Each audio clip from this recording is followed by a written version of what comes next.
Celtic is the most valuable.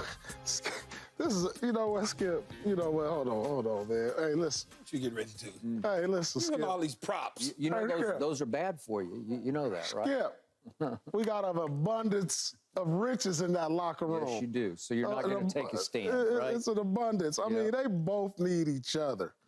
But to me, Skip, Key, the most valuable player, and he may not win most valuable player, is Jrue Holiday.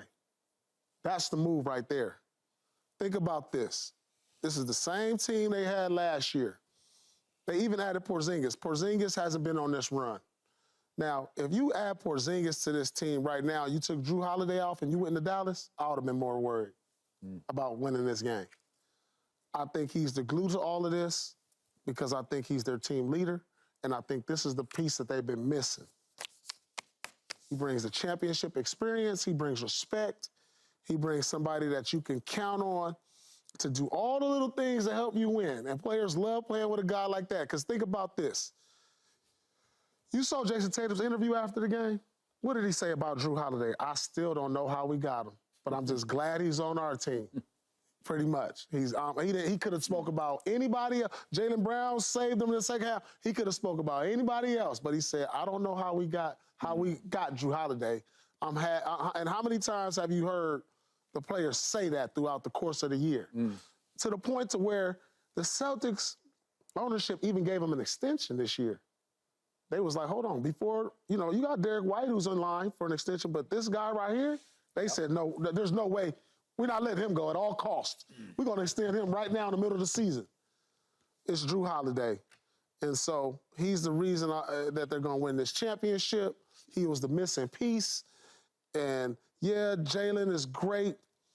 Tatum is great. They're going to be the names, the All-NBA, the All-Star year in and year out. One of them is going to be Finals MVP, but the most valuable player on this team is Jrue Holiday. But that ain't what he asked you, though. What you mean? What you ask? You dodged the question. He just sidestepped that question like Luka plays defense. No. Just sidestepped. Right? See, because I was going to step in and say, okay, which one you trading in? That's which one you get rid of? I'm not trading either one of them. You need both of them to win. But that ain't the question, man. It's about the MVP. It's about what I want. If I want for to win this series right here, who's the MVP? Oh, so who's the most valuable player? Who's going to get Finals MVP? Is that what we're asking? Yeah. Right now, the front runner is probably Jaylen Brown. Yeah, that's what he asked. So. Yeah, they played 3 games and he shot over 50% in all of them. I mean, he's been the most efficient, consistent on both ends of the court. Yeah, if I was to name the MVP, but that's the beauty of this team because game 1. Porziņģis probably led the voting to get MVP. Then game 2, it went to Jrue Holiday. Now, game 3 is Jaylen Brown's the front runner. So things can change. Like I said today, Jaylen Brown will probably get the Finals MVP. I mean, that last night was incredible. I mean, just what he's been doing all playoffs, and this is vindication for him and what he's been through. He signed the massive contract. He didn't make All-NBA, but he's an Olympian. A lot of people will say he's underrated. And maybe as far as not making All-NBA, but listen, there was a reason the Celtics gave him that contract, Skip. Fact. It's a reason. But they know. They know. Yeah.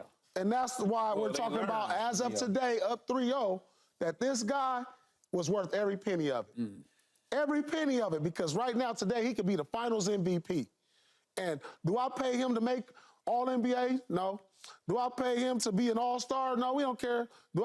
If he is a guy that can win us a championship, I'll take that. I'll take that. And that's the position they're in, and that's the reason he got that contract, and that's the reason guys like Whit Grossbeck and Steve Pagliuca believed in him and to give him that money. Well, I'm glad I finally got you there because you was scared to say.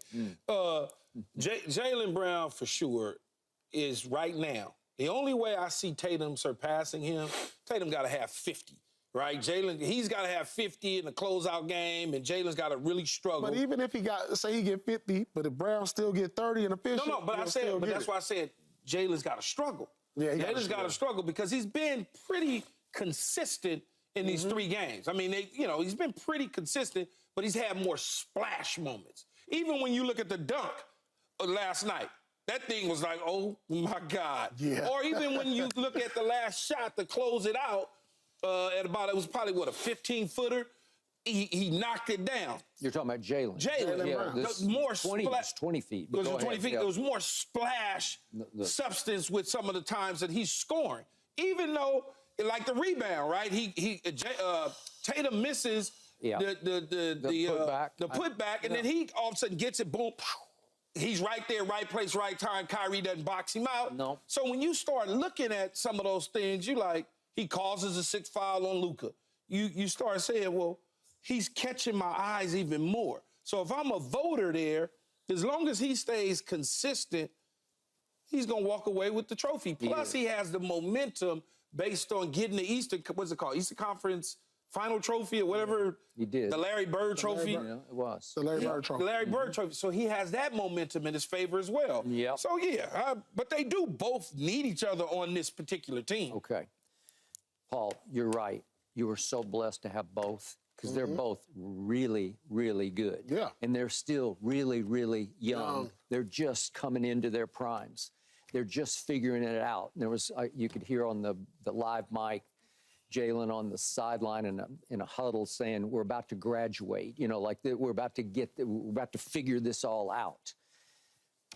But I'm going to say what I've said for 3 years sitting in this chair. When I'm rooting against your team, the guy who scares me the most is always Jaylen Brown.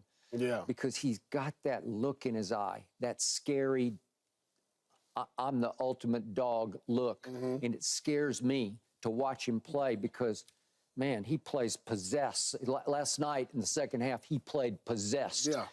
He is more athletically explosive than Tatum is. He's just slightly better because Jayson has all kinds of ability, as we know. And he's the advantage is I think he's like 6'10". He looks 6'10" to me. He plays 6'10". And Jaylen's 6'6". So there's a big height advantage there. There's a length advantage. But when it's time to explode on people, Jaylen Brown just explodes. And the more he's mic'd up on the floor, the more I'm starting to respect his leadership because it sounds like they listen to him. It sounds like he's in command. And yet, Jayson is still the face of the team. Jayson's he's a great I'll take kid. him yesterday. He's just such a good kid. You know him. Yes. He's everything you'd want to represent your franchise and to be a face-up. I give you all that. I like to listen to him in his postgame. He's so open-hearted. Jaylen Brown, too. But Jaylen Brown's just different, though. Just different. He just got, I don't know what it is. Even in his postgame, he's got edge to him because he's a little bit defensive, just a little bit. Because even like the 2 dunks, although one of them was contested with Tatum, and they probably should have called a foul, they didn't.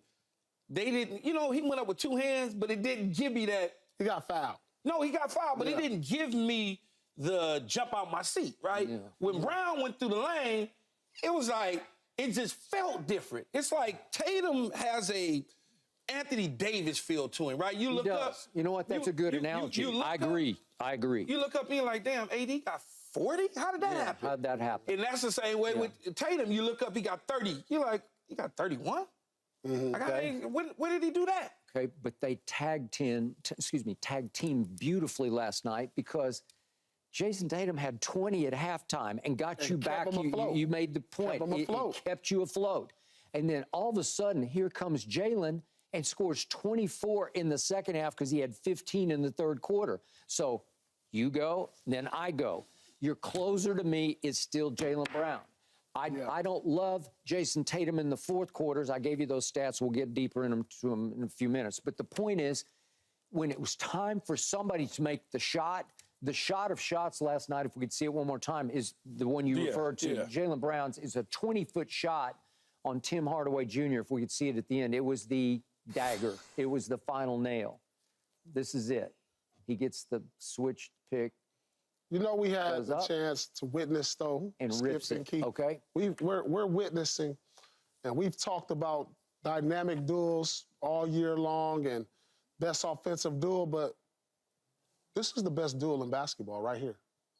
This is the best duel in basketball. Yeah, you can say Booker and KD. No, this might. They lost. You can say LeBron, AD. Well, No, this might be the best. This is the best duel, top to bottom, because they play both sides of the ball. Yeah. I don't know another duel. They literally do everything. I don't know another duel that plays both sides of the ball that they do. But they literally do everything you're supposed to do. This is the best duel in basketball when you think about it. And not enough has been said about this.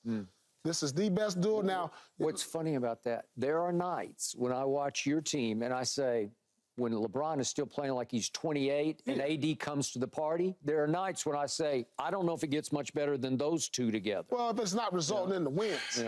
It's not resulting in the wins. Well, the problem is AD comes and he goes, and he comes and he goes. There's not a duel. We've been there all year. I don't know the statistics of this, Skip, and I don't know. I'm just going off my eye test and what they've done over the last 6 seasons. I bet you there hasn't been a duel that's won more games than them. Let's say in the last, let's say just give them 4 years. It'd be pretty hard to argue.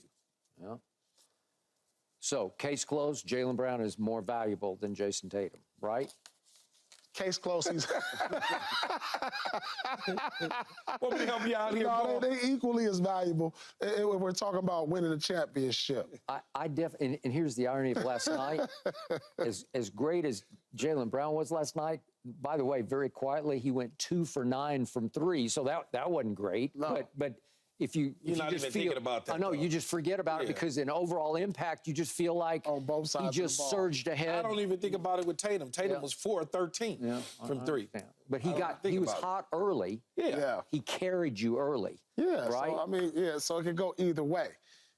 It could go either way. But I'm pretty sure Jaylen Brown surged ahead to take the MVP lead. Right now, he's the MVP of the finals. Right now, you agree? For sure. If it ended today, because if Jrue, like I said, if Jrue would have just stayed what he did the last couple games, if he just did that, he had 9. He had 9, so it dropped him some. Okay. Yeah. Right. Yeah. Absolutely. Front runner Jaylen Brown today. Okay, I'll give him that. And we got 3 more games? Or we got 1 more game. We got 1 more game. You ain't ready to quit? Hey, look, we got 1 more round of boxing. 1 more knockout round. 1 more knockout round. 36 hours, it's over. Okay. This is what I want to know.